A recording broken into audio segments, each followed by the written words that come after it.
Сәлем баршаңызға, менің YouTube каналыма қош келдіңіздер. Бүгін сіздермен осындай оңай, өте тез дайындалатын торттың рецептімен бөлісетін боламын. Мен арнама тіркеліп қойды, ұмытпаңыздар. Ыдысқа сгущенка және де жұмыртқаны қосып, венчикпен араластырамыз.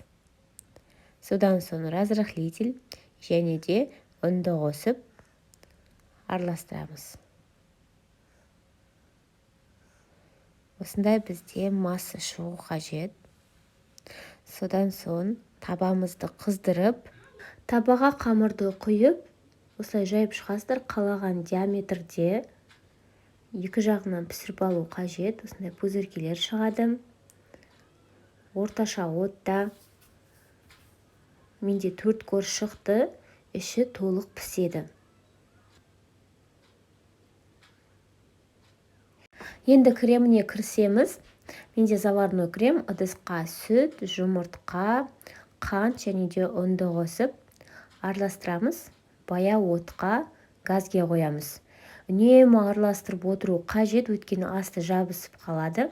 Міне осындай қою болғанша, содан соң сары май қосып, тағы да асын сөндіріп, сары май ергенше араластырамыз.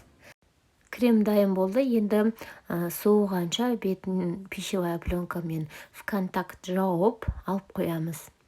Соғаннан соң крем, менде 4 көр шықты. Енді әрқайсысын креммен жағып шығамыз.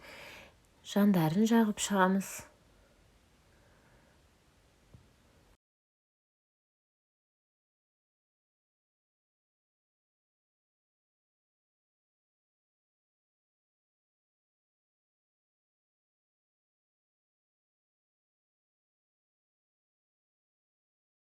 Өзіңіз қалағанша әсемдей беруіңізге болады.